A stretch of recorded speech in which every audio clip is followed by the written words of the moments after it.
My dear student, চলে এসেছে আরেকটি পেজে বাংলা, যা তোমাকে দেখতেই হবে। উচ্চ মাধ্যমিকে বেশি নাম্বার পাওয়ার সবচেয়ে অত্যাধুনিক পদ্ধতি। ভিডিওগুলি দেখলে না তোমার মুখস্থ হয়ে যাবে, আলাদা করে পড়তে হবে না। অর্থাৎ তুমি চ্যানেলটি সাবস্ক্রাইব করে রাখো, বারবার ভিডিওগুলো দেখো, পুরো এমসিকিউ এসিকিউ পুরো নাম্বার তুমি পাবে। দেখতে থাকো। আজকে স্টার্ট করেছি পেজ নাম্বার 70। জাস্ট সাবস্ক্রাইব করে রাখো, আর শুধু বাংলা নয়, সকল সাবজেক্ট তুমি পেয়ে যাবে এখানে। দেখো আজকে স্টার্ট করেছি। মৃত্যুঞ্জয়ের স্ত্রী কেবলই মনে পড়ে কার কথা জানো? ফুটপাথের লোকগুলোর কথা। কার কথা? ফুটপাথের লোকগুলোর কথা। মেয়ের জোয়ার ছোট ছেলের জন্য 12 মাস রান্না হয় কি জানো? পদ্মজালি। কি রান্না হয়? পদ্মজালি। উৎসবকে বড় উতলা করে কে জানো? উত্তরে ফুটন্ত ভাতের গন্ধ। ভারতবর্ষ গল্পে জিহাদ ঘোষণা করেছিল কে জানো? মোল্লা সাহেব। থুরথুরে ভিখারি বলে গায়ে জড়ানো কি ছিল জানো? চিটচিটে তুলোর কম্বল। নিহত ভাইয়ের শব্দ দেখে কবির মনে জাগে কি? উত্তর হচ্ছে ক্রোধ। কি জাগে? ক্রোধ। রক্তের অক্ষরে দেখিলাম কি দেখলেন? উত্তর হচ্ছে আপনার রূপ। রবীন্দ্রনাথ ঠাকুরের। দেখো পরের প্রশ্ন। নিহত ভাই নদীর জলে পাপড়ির মতো কেমন পাপড়ি হয়েছিল? মস্কা ফুলের। নদীর জলের মতো লাল হয়েছিল মস্কা ফুলের পাপড়ির মতো। মুহুয়ার দেশ কবিতাটি কোন কাব্যগ্রন্থের অন্তর্গত জানো? কয়েকটি কবিতা। হ্যাঁ, বল্লভ ভাই বলে গেছে। বল্লভ ভাই কি বলে গেছে? বাঙালি কাঁদুনিয়ার। আর একদিন তাকে দেখে মনে হয়েছিল কি? মনে হয়েছিল জানো? ভোরের আলোর চেয়ে সুন্দর। আর একদিন তাকে দেখে মনে হয়েছিল কি? মনে হয়েছিল ভোরের আলোর চেয়ে সুন্দর। কাল্পনিক মৃত্যুকে নাট্যকর বলেছি ইথেস্টিক মরা। তাও বছর কয়েক পরে মানাবে না। কোন চরিত্রে? দিলদার চরিত্রে। রজনীবাবু এখন দিলদার করে কয়েক বছর পরে তাও মানাবে না। বিভাগ কি ধরনের নাটক? একাঙ্ক নাটক। বিভাগ কি ধরনের নাটক? একাঙ্ক নাটক। আর গেলে কোথায় লোকটি হলেন কে জানো? উত্তর হচ্ছে লোকটি হচ্ছে রামব্রিজ। কি নাম? রামব্রিজ। তারপরে দেখো, সেখানে সবাই নাকি প্রাসাদে কোন জায়গার কথা বলা যায়? বাইজেন্টিয়াম। প্রাসাদ নগরী বাইজেন্টিয়াম কথা বলা আছে। হাসান আব্দুলের বর্তমান নাম কি জানো? পাঞ্জা সাহেব। মোহনবাগান ক্লাব কবে গঠিত হয়? 1889 খ্রিস্টাব্দে। Indian society of oriental art কে প্রতিষ্ঠা করেন? উত্তর হচ্ছে অবনীন্দ্রনাথ ঠাকুর। ভারতীয় তথ্যচিত্রকার প্রথম তথ্যচিত্রকার কে? উত্তর হচ্ছে হীরালাল সেন। প্রথম তথ্যচিত্রকার কে? হীরালাল সেন। দারুণ শব্দের আদি অর্থ কি জানো? কাষ্ঠ নির্মিত। পারল তত্ত্বের প্রবক্তা কে? ফেদিনা দা সসুর। এবার এসিকিউতে চলে আসি। তখন সে রীতিমতো কাবু হয়ে পড়েছে। সে কাবু হয়ে পড়েছে কেন? উত্তর হচ্ছে অনাহারে মৃত্যু দেখে। অনাহারে মৃত্যু দেখে।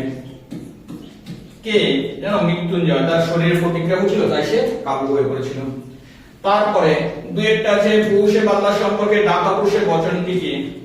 উত্তর হচ্ছে শনিতে সাত, মঙ্গলে 5, বুধে 3, বাকি সব দিন।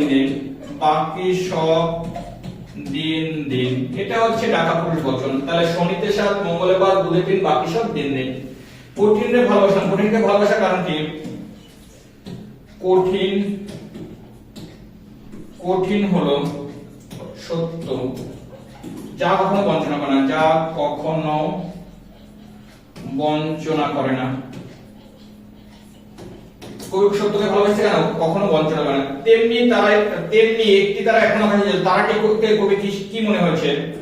উত্তর হচ্ছে বাসর ঘরের গোধূলি মদের মেয়ে। তাহলে কবি তারাটি কি মনে হচ্ছে? বাসর ঘরের গোধূলি মদের মেয়ে। দেখো, ভূমি তাদের চোখে হানা দেয়। কাদের চোখে? উত্তরে কয়লার খনির শ্রমিকদের। কয়লার খনির শ্রমিকদের চোখে। তারপর দেখো, সবুজের রণন ঘটে। কিভাবে সবুজের রণন ঘটে? শহরে নির্বিচারে সবুজ নিধনের জন্য। কারণে। তারপর এই যে পুলিশ আসছে, লাগলো ঝঞ্ঝাট। পুলিশ আসছিল কেন? উত্তর হচ্ছে শোভাযাত্রীদের থামাতে। তারপর দেখো সেই রাতে জীবনের প্রথম মশলা বক্তা কি বলেছিল? নাটকের লোককে বড় লোকের মেয়েরা প্রেম করবে, বিয়ে করবে না। প্রেম করবে, বিয়ে করবে না। বিয়ে করবে না। তারপরে এমনি এলাম, একেবারে এমনি নয়। কে কোথায় ছিল? উত্তর হচ্ছে শম্ভু মিত্র। অমর গাঙ্গুলির বাড়িতে ছিল। অমর গাঙ্গুলির বাড়িতে এসেছিল। সৌমিত্র কোথায় ছিল? অমর গাঙ্গুলির বাড়িতে এসেছিল। এই তো জীবনের সত্য। সত্যটি কি?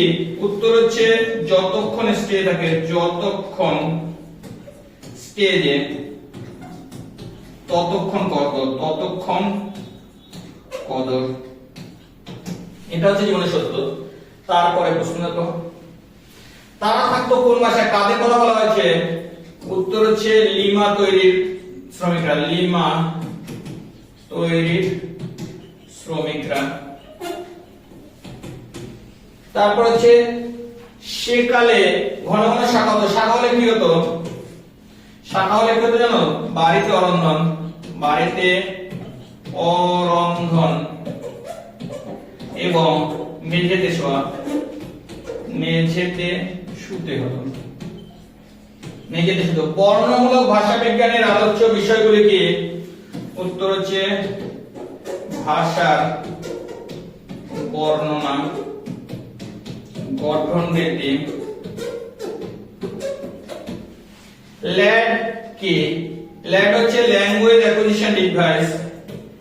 ল্যাঙ্গুয়েজ অ্যাকুইজিশন ডিভাইস যা মানুষের মস্তিষ্ক থাকে, জানো তো? যার ভাষা শেখার যন্ত্র কি? ভাষা শেখার যন্ত্র মানুষের মস্তিষ্কে থাকে। এবার হচ্ছে থিসোরাস কি? থিসোরাস কি জানো? থিসোরাস মানে হচ্ছে ডিকশনারি। বাংলা ডিকশনারিকে বলা হয় থিসোরাস বা অমরকোষ। এই ছিল এ পেজের এমসিকিউ, এসএকিউ সকল প্রশ্ন। তোমার যদি মনে হয় ভিডিওগুলি খুব প্রয়োজনীয়, অবশ্যই সাবস্ক্রাইব করে রাখো। এত দ্রুত তোমাকে কেউ দেবে না। আর নির্ভুলভাবে অবশ্যই সাবস্ক্রাইব করে রাখো। পরবর্তী ভিডিও একটু পরে আবার আসছে।